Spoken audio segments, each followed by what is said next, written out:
Baik, terima kasih Bapak Ibu sekalian yang sudah berhadir pada hari ini tanggal 26 November 2022, di mana pada hari ini kita akan melakukan mediasi untuk menyelesaikan perkara yang sudah terlapor. Nah, hasil daripada itikat baik Bapak Ibu sekalian yang sudah berhadir, maka di sini saya akan memperkenalkan diri terlebih dahulu, di mana saya akan berbicara sebagai mediator yang Bapak dan Ibu setujui untuk menyelesaikan perkara yang sudah Ibu laporkan. Nah, dalam hal ini, apakah boleh saya mengenal Ibu dan Bapak dan para pihak kuasa hukum yang memperkenalkan diri? Boleh. Oke, saya meminta kepada kuasa hukum daripada Ibu yang memperkenalkan diri nantinya, daripada Ibu memperkenalkan diri sekarang. Nama saya Ilhamani Eskom, umur saya 30 tahun, alamat Banda Aceh, pekerjaan saya di rumah. Terima kasih kepada Ibu. Saya selaku kuasa hukum dari penggugat. Perkenalkan, nama saya Farida SHMA, umur 29 tahun, alamat Suku Salam, pekerjaan sebagai advokat, dan saya sudah bekerja sebagai advokat kurang lebih. Terima kasih Bu. Dan di sini saya meminta kita tergugat untuk memperkenalkan diri. Baik Bu, terima kasih Bu. Perkenalkan, nama saya Nanta Setia SD. Usia saya 26 tahun. Saya bekerja di perusahaan dan alamat saya sendiri pada ini. Baik, terima kasih kepada kuasa hukumnya. Baik, nama saya Susianti SHMA, asal dari Medan, umur 30 tahun. Saya sudah bekerja sebagai advokat selama 4 tahun. Terima kasih kepada Ibu Bapak sekalian yang sudah memperkenalkan diri. Nah, saya di sini sebagai mediator orang yang sudah berpengalaman kurang lebih 8 tahun dalam memediasi beberapa pihak perkara, dan alhamdulillah berakhir damai, banyak yang berakhir damai. Di sini saya terlebih dahulu ingin bertanya kepada Bapak dan Ibu, apakah Bapak dan Ibu sebelumnya sudah mengerti apa itu mediasi? Sebelumnya saya sudah pernah mediasi, tapi saya tidak paham. Oh iya. Kalau misalnya Bapak sendiri bagaimana? Apakah pernah mendengar apa itu mediasi? Saya sudah mendengar, tapi saya belum tahu detail seperti mana. Oh baiklah. Di sini saya tahu bahwasanya para kuasa hukum insya Allah mesti mengerti apa itu mediasi, dan di sini untuk pengetahuan kita kembali saya akan menjelaskan apa itu mediasi agar Bapak dan Ibu sekalian mengetahui apa itu mediasi. Nah, mediasi ini adalah sebuah proses dalam penyelesaian perkara yang menjadi mediator sebagai penengah, dan hasilnya akan menjadi keputusan daripada pihak tergugat dan pihak tersebut. Dan tujuan daripada mediasi di sini adalah untuk menghemat waktu dan mempersingkat gugatan agar cepat selesai. Jika memang bisa kita selesaikan di tempat mediasi. Namun perlu saya garis bawahi Bapak Ibu sekalian bahwasanya hasil keputusan di sini adalah hak daripada Bapak Ibu sekalian. Nah, baiklah, di sini kita akan membacakan tata tertib selama berlakunya mediasi di sini. Jadi di sini ada beberapa poin yang harus kita patuhi bersama agar terlaksana mediasi secara baik dan lancar. Yang pertama itu ada untuk tidak menghidupkan HP ataupun men-silentkan HP. Apakah boleh Pak? Boleh. Disetujui? Disetujui. Baik, bagaimana Ibu? Apakah disetujui? Baik, terima kasih Bu. Dan poin kedua adalah tidak boleh berkata kasar. Disetujui? Bagaimana? Tidak tergugat, apakah disetujui? Baik, terima kasih. Dan poin yang ketiga adalah tidak boleh menyanggah ataupun memotong pembicaraan. Yang mau bertiga, Itu kita akan memang memberi waktu kepada masing-masing pihak yang dia sudah berbicara. berbicara tidak berdasarkan fakta. Tidak mungkin saya di sini yang dalam saya. Iya, baik, terima kasih Bu atas tanggapannya. Namun di sini harap kita harus mendengarkan apa yang perlu kita dengarkan terlebih dahulu. Baru nantinya kita akan sanggah ataupun akan kita tanggapi. Apakah Ibu bisa menyetujui hal ini? Ini demi keberlangsungan mediasi kita secara lancar. Oke, terima kasih atas kerjasamanya. Bagaimana kita tergugat? Apakah disetujui? Baik, terima kasih. Demikian beberapa data tertib yang sudah kita sepakati bersama. Maka di sini berdasarkan semua yang sudah saya dapatkan beberapa hari ke belakang, sini saya ingin mendengarkan konsultasi atau poin penting dari pihak penggugat dan yang tergugat. Di sini saya akan mempersilakan kepada pihak penggugat terlebih dahulu untuk menjelaskan perkara yang ada. Sebenarnya ini saya serahkan kepada kuasa hukum saya. Baik, Baik, terima kasih telah memberikan kesempatan kepada saya dari pihak penggugat. Di sini saya akan melihat pasal ini secara objektif. Adapun yang ingin saya sampaikan adalah poin-poin yang menjadi penyebab si istri menggugat suaminya. Sebagai berikut. Yang pertama, bahwa si suami sering pulang telat. Kemudian si suami sering marah-marah dan sering banting barang-barang. Kemudian si suami jarang ada di rumah hingga tidak bisa mengikuti kegiatan sosial di desa. Nah, di sini si istri kena imbasnya. Kemudian si suami tidak ada waktu untuk anak. Selanjutnya, kurangnya nafkah batin dari suami kepada istri. Dan itu sudah hampir berjalan selama 1 tahun. Jadi tidak ada lagi Saya sudah menanggapi poin-poinnya. Juga akan tenang dan kita jangan mengandalkan emosi dalam apakah itu bisa menyepakati hal tersebut. Oke, terima kasih Ibu atas kerjasamanya. Baik, di sini saya akan meminta ya terbuka untuk mempresentasikan semua dokumen ini. Baik Ibu, terima kasih moderator telah memberikan kesempatan untuk saya. Jadi saya menyerahkan kesempatan ini kepada kuasa hukum saya. Baik, terima kasih. Di sini saya sebagai kuasa hukum penggugat izin menjelaskan bahwasannya semua yang dituduhkan atas klien saya itu tidak benar. Di mana di sini saya dan klien saya sudah membuat resum dari 1 sampai 5. Yang pertama, klien saya pulang telat karena lembur. Itu terbukti bahwa dia selalu memberi uang cukup untuk belanja bulanan. Yang kedua, karena istri kerap kali protes dan mengomel. Tadi saya mengomel ada sebabnya, Ibu. Karena bagus dan suasana yang dan harap bisa tenang ya. Kita jangan main emosi. Orang itu bisa menyebabkan persetujuan ini. Oke, kita coba.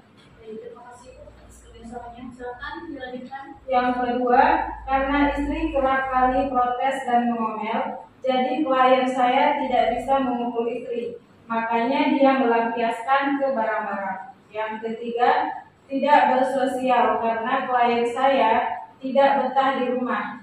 Karena tidak betah di rumah, maka dia tidak tahu kegiatan sosial di desa. Yang keempat, itu karena klien saya pergi pagi dan juga mengantar anaknya bersekolah di pagi hari. Yang kelima, karena sudah terlalu lelah pulang malam, dan istri juga sering kali protes dan mengomel. Baik, di sini saya sudah mendapatkan poin-poin yang sudah disampaikan oleh pihak tergugat dan pihak tergugat juga dan menyampaikan. Dan di sini pihak tergugat tidak ingin digugat cerai dan tidak ingin kasus ini berlanjut ke dalam meja pengadilan. Oke, baik. Nah, Ibu, di sini kita sama-sama muslim. Pedoman hidup kita adalah Al-Quran dan hadis. Di mana di sini ada sebuah hadis yang diriwayatkan oleh Ibnu Majah bahwasanya perbuatan yang halal namun dibenci oleh Allah itu adalah talak. Itu adalah sebuah perceraian, perpisahan yang ada di rumah tangga. Nah, di sini Ibu, apakah Ibu tidak ingin memikir ulang di mana Ibu masih memiliki orang tua yang menginginkan? Saya sudah berpikir beberapa kali sebelum keputusannya ya saya tetap ingin cerai karena saya sudah tidak bisa mempertahankan lagi. Saya berpikir kalau saya terus melanjutkan rumah tangga saya, malah akan timbul masalah-masalah yang lain. Ya, saya paham apa yang Ibu alami. Memang menjadi seorang istri sekaligus ibu rumah tangga itu tidak mudah. Namun tidak di sini Ibu ingin melihat lagi keadaan anak Ibu, kondisi anak Ibu. Masa iya umur anak Ibu yang masih 11 tahun melihat kedua orang tua yang berpisah, apakah ini tidak bisa didamaikan saja, Bu? Tapi di sini Bu, klien saya tetap ingin berpisah dengan suaminya karena klien saya hampir setiap harinya itu mengalami luka batin. Jadi klien saya tetap ingin mengajukan gugatan cerai. Tapi tidakkah kita berpikir ulang lagi, di mana di sini kita masih memiliki beberapa opsi pilihan untuk kita bisa mempertahankan rumah tangga ini. Di mana sebuah rumah tangga itu tentunya tidak akan berjalan mulus saja, pasti ada ombak, ada gelombang yang harus kita hadapi. Apakah itu tidak Saya sudah mencoba bertahan dari kejadian ini sudah hampir 1 tahun. Sudah beberapa bulan saya mencoba untuk bertahan, tapi tidak bisa. Saya harus menggugat cerai. Dan barangkali di sini kan cuma peran Ibu yang terlihat. Apakah tidak kita ingin melihat ataupun kita meminta peran Bapak untuk lebih lanjut mempertahankan kondisi rumah tangga ini? Di mana Bapak juga tidak ingin tetap mempertahankan rumah tangganya. hukum dari klien saya tetap bersikeras ingin mengajukan gugat cerai. Tidak ingin dipikirkan dulu lagi, Ibu. Dan di mana Bapak cuma tidak tentu, mereka tidak ingin berpisah sejauh ini. Bagaimana tanggapan Bapak? Saya masih mempertahankan hubungan rumah tangga ini agar semuanya bisa saling berbagi salah saya atau misalnya pendidikan istri saya. Ya, baik Pak, saya terima atas poin penjelasannya. Saya selaku kuasa hukum dari klien saya tetap bersikeras ingin mengajukan gugat cerai. Saya tidak setuju, Bu, karena saya merasa keluarga saya, Bu. Bagaimana Ibu? Pak, harap tenang dulu, Bu. Harap tenang juga, jangan Dia main. kamu gugat cerai tapi dia itu cerita Dia harap tenang juga. Pak, tolong dulu. Bapak tolong dulu. Ibu harap komisikan emosi kita di sini. Kita di sini ingin mengambil jalan damai. Jadi Bapak harap tenang, Ibu juga harap tenang. Jangan utamakan emosi. Kalau kita utamakan emosi, tidak akan kita dapatkan jalan tengahnya. Kita tidak akan mendapatkan titik temunya. Nah, baiklah, saya mengenai keadaan ini. Di sini saya mengizinkan untuk pihak tergugat beristirahat sebentar, dan di sini silakan masuk ke dalam ruang yang sudah disedia. Petugas, tolong antarkan pihak tergugat. Oke, baik, Ibu kuasa hukum, kita di sini sudah ada di dalam ruangan, dan kita di sini tanpa pihak tergugat. Nah, di sini kita sebagai sesama umat Muslim, saya ingin mendengarkan itikat baik daripada Ibu untuk beberapa. Apakah bisa? Saya nggak bisa berpraktek lagi. Saya udah coba beberapa kali dan tetap nggak bisa. Karena itu apa sih yang mempertahankan jika saya tidak mendapatkan hak saya sebagai seorang istri? Apakah di sini Ibu sudah menjelaskan semua keluhan itu kepada Bapak?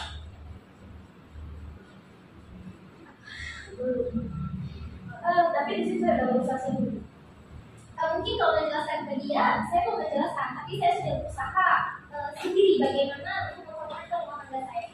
Yang berarti di sini kita mencoba untuk mendamaikan Ibu dengan Bapak, saling terbuka tentang permasalahan yang ada. Kita coba cari gimana Bu? Apakah Ibu tidak memikirkan anak Ibu yang masih berumur 11 tahun, masih kelas 5?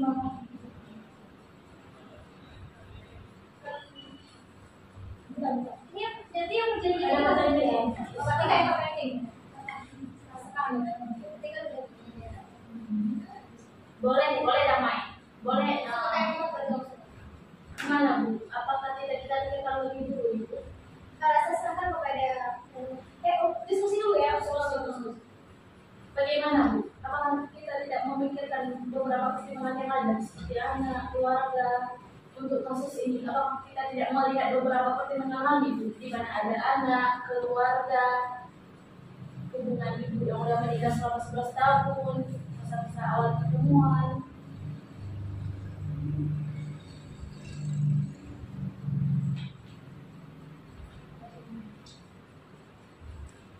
Baik, di sini kami bisa berdamai dan akan menggugurkan gugatan cerai. Namun untuk kesejahteraan klien saya, dalam berdamai ini kami ingin membuat suatu perjanjian yang dimana apabila perjanjian ini dilanggar atau dilanggar, maka kami kenakan sanksi. Baik, itu berarti dari poin pendamaian. Apakah boleh diajukan apa saja hal yang harus tercantum dalam perjanjian ini?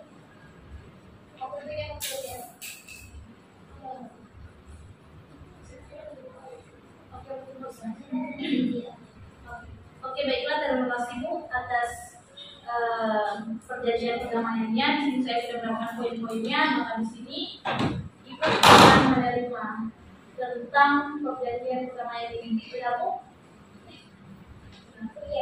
Maka di sini kami mengizinkan Ibu untuk mengambil tempat atau bersejarah sebentar. Petugas, mohon arahkan pihak penggugat ke dalam ruangan. Petugas, tolong panggilkan pihak tergugat untuk kembali ke dalam ruangan.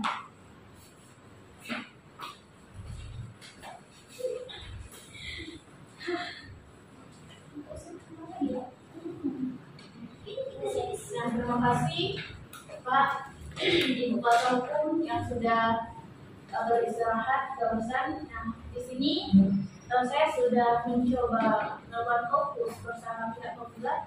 Di sini kami mendapatkan hasil kesepakatan di mana pihak penggugat mau berdamai atas dasar ada perjanjian dalam perdamaian ini.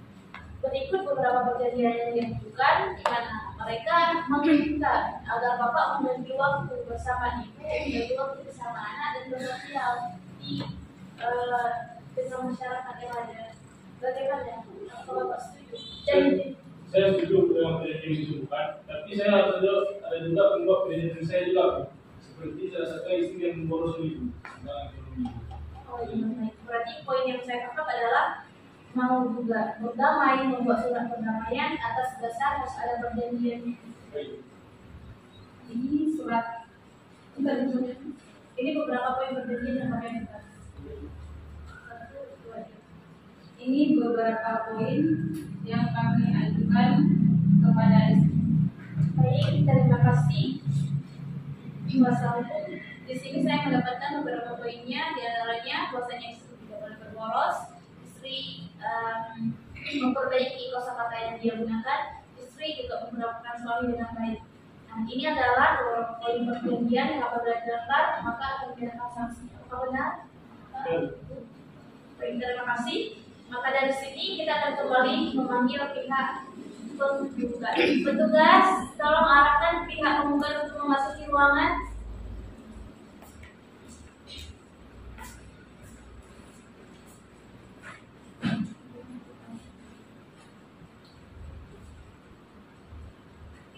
Baiklah Pak, Bu, sini alhamdulillah kita sudah Baiklah Pak, Bu, di sini kita sudah melakukan fokus barusan, yaitu di mana saya bertemu dengan pihak tergugat, pihak penggugat, dan di sini kita mendapatkan poin perdamaian. Dan di kedua belah pihak yang berperkara, kita sama-sama setuju untuk berdamai. Namun di sini kita memiliki beberapa perjanjian penting. Di sini dapat saya sebutkan bahwasanya perjanjian daripada pihak istri adalah mengajukan perjanjian bahwasanya pihak tergugat yaitu Bapak sebagai suami untuk merubah tingkah lakunya, memberikan waktu kepada suami dan bersosial, dan kepada ibu juga diberikan surat perjanjian yaitu ibu tidak boleh berboros lagi. Boros. Saya rasa tadi nggak pernah boros Bu, karena baru beberapa bulan terakhir ini saya minta uang bulan lebih. Itu pun memang karena saya membutuhkan itu. Dan anak saya juga punya keinginan untuk uang itu. Oke, baik. Mungkin di sini dalam artian ibu harus lebih memilah dan memilih mana yang memang benar-benar keperluan dan kebutuhan dan mana yang masih sekedar keinginan ibu. Apakah bisa diterima Bu perjanjian tidak boros ini?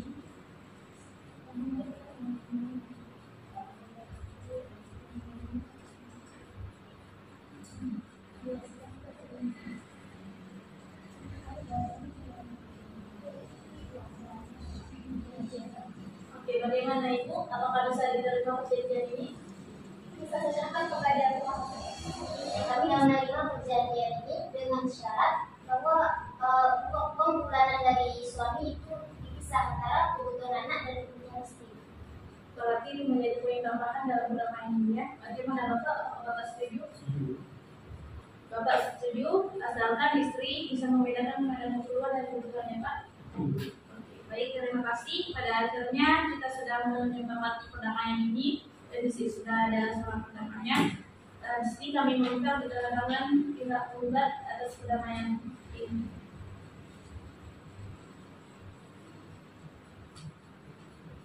Baik, terima kasih Ibu. Dan di sini kami meminta tanda tangan pihak tergugat untuk menandatangani perdamaian. Terima kasih Pak. Dan di sini saya juga akan menandatangani perdamaian ini. Dan alhamdulillah akhirnya kita sudah bisa berdamai pada kasus perkara ini. Dan ini menjadi sebuah pelajaran bagi kita di mana dalam keluarga tentunya tidak hanya air tenang saja, tapi ada ombak, ada gelombang, sehingga di sinilah tantangan yang harus kita hadapi. Dan di sini kami harap kepada Bapak dan Ibu untuk berdamai.